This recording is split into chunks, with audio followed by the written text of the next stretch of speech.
Je suis choquée, vraiment. Mes cheveux en un an, ils ont tellement poussé. Je vais vous mettre une vidéo de moi en août 2019, juste ici. Et regardez-moi maintenant, genre vraiment je trouve que ça n'a rien à voir. Mes cheveux ont trop poussé. Donc vous voyez, c'est une raison de plus pour vous abonner à ma chaîne. Vous voyez, mes conseils sont efficaces quand même.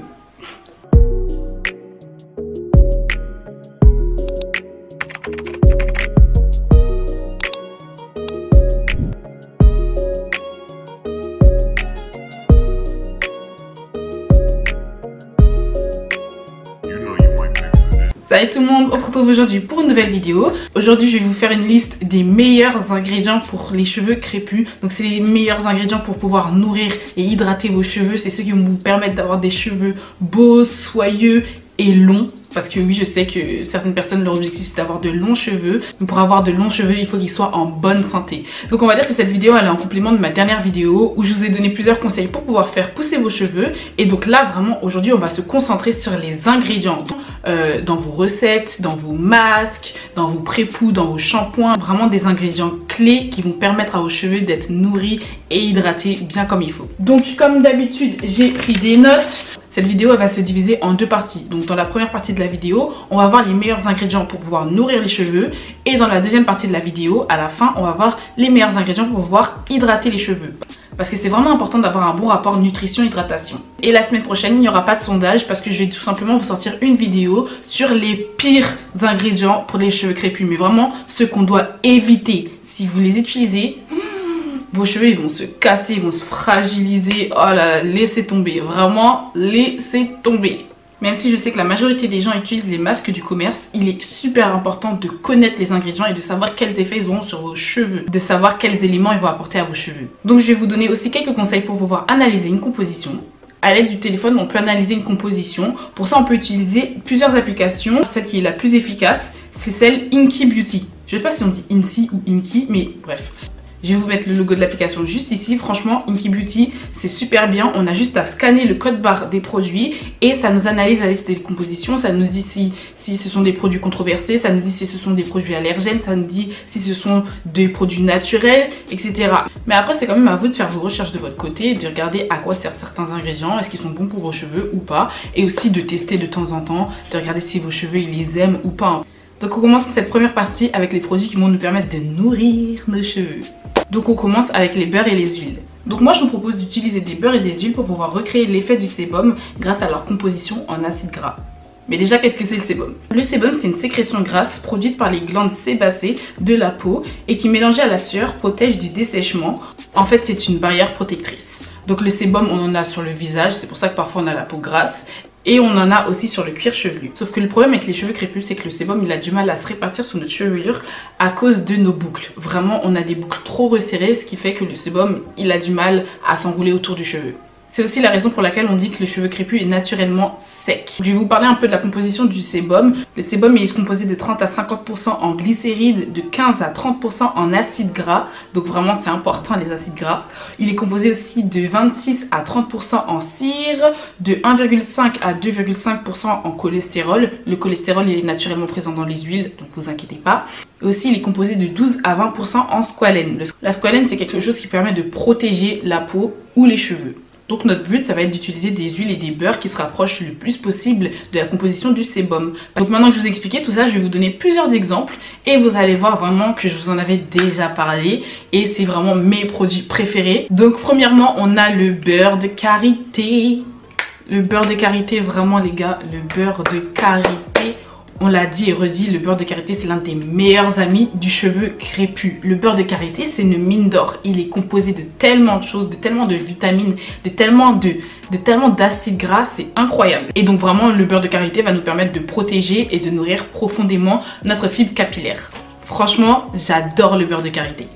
Ensuite, on a l'huile de coco. Vraiment, l'huile de coco, je pense que ces dernières années, on n'a fait que d'entendre parler de ça. Que l'huile de coco. On a vu que ça. Donc, dans l'huile de coco, il y a énormément d'acides gras saturés. On a dedans de l'acide laurique. On a de l'acide myristique, on a aussi des acides palmitiques, capryliques et capriques. Et ces trois-là, ce sont les meilleurs acides gras saturés qu'on peut trouver. Ensuite, on a l'huile d'olive. Donc dans l'huile d'olive, il y a beaucoup d'acide oléique. On va dire qu'il y en a entre 60% et 80% d'acide oléique. Et surtout, dans l'huile d'olive, il y a de la squalène. Il y a de la squalène. Et la squalène, ou le squalène, je sais pas vraiment ce qu'on dit. Vraiment, le squalène, ça permet d'avoir une barrière protectrice du cheveu et de la peau. Donc l'huile d'olive, j'adore. L'huile d'olive, le beurre de karité, l'huile de coco, c'est les meilleures huiles que vous pouvez utiliser. D'ailleurs, quand je vous ai montré ma chantilly de karité, je vais vous mettre la vidéo juste ici dans le i, je vous ai justement mis ces ingrédients-là dans ma recette. Ensuite, on a les huiles essentielles. Oui, forcément, je vous ai parlé des huiles, je suis obligée de vous parler des huiles essentielles.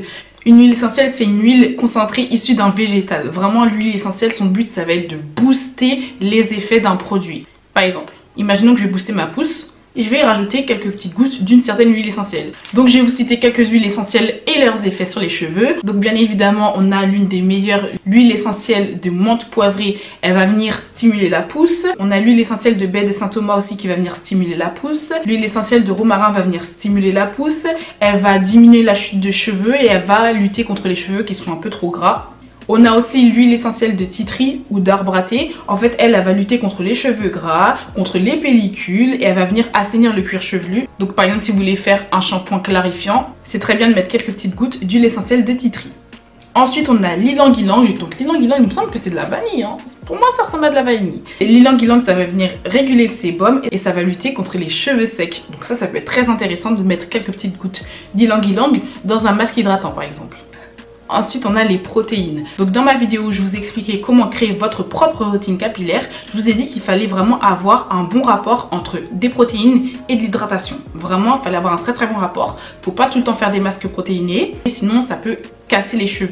Vraiment, le but des protéines, c'est de rendre les cheveux plus forts. Ça va venir renforcer nos cheveux abîmés et fragiles. Mais il faut vraiment faire attention à la fréquence d'utilisation de ces protéines. Donc moi, je vais vous en proposer quelques-unes. Vous avez le choix, mais moi, je vous dis vraiment, regardez les protéines hydrolysées. Uniquement les protéines hydrolysées. Donc je vous explique ce que c'est une protéine hydrolysée. Imaginons que ma Sacha Buttercup, ce soit une protéine. Lors du processus, on va venir la casser, on va venir la diviser en plusieurs morceaux afin qu'elle pénètre plus facilement dans mes cheveux. Parce que par exemple là, vous voyez, ça ne peut pas rentrer dans mes cheveux. Bon, ça paraît logique. Comme ça paraît logique. Mais en fait, on va vraiment la casser en plusieurs morceaux pour que ça puisse pénétrer plus facilement la fibre capillaire. C'est aussi l'une des raisons pour lesquelles il est intéressant d'utiliser plutôt des masques du commerce lorsque l'on veut faire des soins protéinés. Donc lorsque vous regardez la liste d'ingrédients d'un produit, je vous conseille de regarder un produit où il y aura écrit hydrolyzed. Hydrolyzed qui veut dire hydrolysé en anglais. Donc je vais vous mettre un exemple juste ici, vous allez voir. En général, c'est comme ça que c'est formulé. Qu'en général, vous allez avoir des protéines de soie, des protéines de riz, de la kératine, des protéines de quinoa, de l'avoine, du collagène. De plus, les protéines hydrolysées, elles ont la particularité de retenir l'eau. Donc vraiment, vous avez le choix au niveau des protéines. En général, on va plus souvent voir des protéines de soie, de riz, de kératine ou de collagène. Si je devais vous dire d'en éviter certaines, ça serait plutôt les protéines de quinoa et d'avoine. Vraiment éviter. Parce qu'en fait, les cheveux crépus contiennent beaucoup de kératine et lorsqu'on va venir utiliser des protéines d'avoine et des protéines de quinoa, en fait, elles sont tellement grosses que ça va venir rendre nos cheveux cassants. Vous pouvez aussi utiliser les poudres indiennes, justement, elles contiennent beaucoup de protéines. Mais je pense que je vais vous faire une vidéo consacrée uniquement aux poudres indiennes parce qu'il y en a tellement. Il y en a tellement et elles font tellement de choses sur nos cheveux. C'est vraiment incroyable. Vraiment, les poudres ayurvédiques, foncez. Donc voilà, j'en ai fini avec les produits qui vont nous permettre de nourrir nos cheveux. Maintenant, on va passer aux ingrédients qui vont nous permettre d'hydrater nos cheveux en profondeur. Les Best de chez Best. Donc je vais vous répéter quelque chose que j'avais déjà dit dans ma dernière vidéo. Si vous ne l'avez pas vu, je vous mets le i juste ici parce que je donne plein de conseils pour faire pousser vos cheveux crépus. Les seuls produits qui vont pouvoir hydrater vos cheveux sont des produits à base d'eau et uniquement des produits à base d'eau. Donc tout ce qui est huile, beurre, ça n'hydrate pas les cheveux, ça les nourrit. C'est pour ça que je les ai mis justement dans la catégorie nutrition et pas dans la catégorie hydratation. Quand il y a une youtubeuse qui dit oui, mes cheveux sont secs, j'ai besoin de les hydrater et qu'elle vous mette de l'huile, c'est faux. Elles n'hydratent pas leurs cheveux, elles les nourrissent. En observant la composition des produits, en général, lorsque vous regardez la composition d'un shampoing, d'un après-shampoing, d'un masque, d'un leave-in, vous allez constater que le premier ingrédient, c'est l'eau. Aqua. L'eau, water. c'est l'eau, vraiment l'eau. Donc pour vous dire à quel point l'eau ça a une importance en fait. Voilà. Donc voilà, ça c'était le tout premier produit, l'eau. Il n'y a rien de spécial pour vous dire que bon, c'est comme nous, hein, quand on a soif, on boit de l'eau, bah c'est pareil, nos cheveux ils sont secs. Mettons de l'eau. Ensuite, nous avons l'aloe vera. Oui, l'aloe vera, franchement, depuis 1 an, 2 ans, on voit que ça sur YouTube. Dans toutes les recettes faites maison, j'ai l'impression qu'il y a de l'aloe vera, du gel d'aloe vera. L'aloe vera, c'est incroyable. Vraiment, c'est incroyable. C'est une plante qui est composée à plus de 90% d'eau. Donc vous voyez, c'est encore une histoire d'eau. Tout est dans l'eau, vraiment. L'eau, c'est trop bien. Ensuite, on va passer aux humectants. Donc je vais vous proposer plusieurs humectants. Un humectant, c'est quoi? C'est un produit qui va permettre d'aspirer l'humidité de l'air et de la mettre dans nos cheveux. Et donc je vais vous en proposer 3 aujourd'hui. Pour moi, c'est les 3 principaux qu'on croise. Donc on a pour commencer la reine des humectants, la glycérine végétale. Comme on peut le voir dans le nom, la glycérine végétale, elle est issue des végétaux. Regardez un peu les compositions des produits que vous avez l'habitude d'utiliser et vous allez souvent voir glycérine végétale. Surtout dans les masques hydratants, dans les shampoings hydratants, dans les leave-in, vous allez voir glycérine. Après, tout le monde n'aime pas la glycérine végétale, moi j'aime bien, mais comme je vous ai dit, c'est les goûts et les couleurs. Ce que j'aime, vous pouvez très bien ne pas l'aimer. Ce que vous aimez, je peux très bien ne pas l'aimer. Donc voilà, c'est pour ça aussi qu'il est important de tester et de regarder la composition des produits. Parce que si vous n'aimez pas la glycérine végétale, je vous le dis, évitez. Évitez-la. Si vous savez que vos cheveux ne la supportent pas, évitez-la. Il existe d'autres humectants et donc on va passer au prochain humectant qui est le miel. Vous pouvez mettre plusieurs cuillères de miel dans vos masques faits maison. Franchement, c'est plutôt pas mal et c'est une bonne alternative à la glycérine végétale. Puis ensuite, on a le propylène glycol. Le propylène glycol, c'est aussi un humectant qui est aussi très puissant. Voilà, il a le même effet que le miel ou que la glycérine végétale. Je l'utilise pas dans mes recettes faites maison, mais voilà, ça peut arriver qu'il y en ait dans les produits que j'achète en grande surface.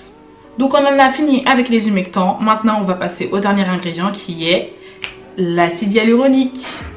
C'est quelque chose qu'on trouve énormément dans les cosmétiques, mais non, on peut très bien utiliser l'acide hyaluronique pour ces produits capillaires. Vraiment, l'acide hyaluronique c'est une pépite, c'est vraiment une pépite ce truc. Je vais vous donner quelques chiffres. Une goutte d'acide hyaluronique peut retenir 100 fois son poids en eau. Est-ce que vous vous rendez compte? 100 fois son poids en eau. Comme je vous ai dit tout à l'heure, l'eau c'est la vie. C'est la vie pour les cheveux, c'est ce qui va vraiment venir les hydrater en profondeur. Donc, si l'acide hyaluronique peut tenir 100 fois son poids en eau, c'est super d'en avoir. C'est super d'en avoir. Après, le souci avec l'acide hyaluronique, c'est que ça coûte cher. Donc voilà, moi je vais essayer personnellement de faire des petites recherches pour pouvoir en obtenir et pour pouvoir justement tester un peu l'acide hyaluronique sur mes cheveux, voir un peu ce que ça donne, hein, pourquoi pas. Voilà tout le monde, c'était tout pour cette vidéo. J'espère qu'elle vous aura plu, j'espère que vous l'avez regardée jusqu'au bout. Si vous l'avez regardée jusqu'au bout, dites-le moi dans les commentaires. Si cette vidéo t'a plu, n'hésite pas à la liker, la commenter, la partager. Vraiment partage-la parce que je pense que beaucoup de personnes ne savent pas forcément ce que je vous ai dit sur ces ingrédients-là. Abonnez-vous à ma chaîne parce que j'ai constaté que 80% des personnes qui regardaient mes vidéos n'étaient pas abonnées. Donc ça serait vraiment dommage pour vous de rater l'une de mes prochaines vidéos. Et puis surtout, on sera bientôt 2000 sur ma chaîne. N'oubliez pas d'activer la cloche des notifications pour vraiment ne rien rater, même pour les sondages. C'est tout pour moi. Bye.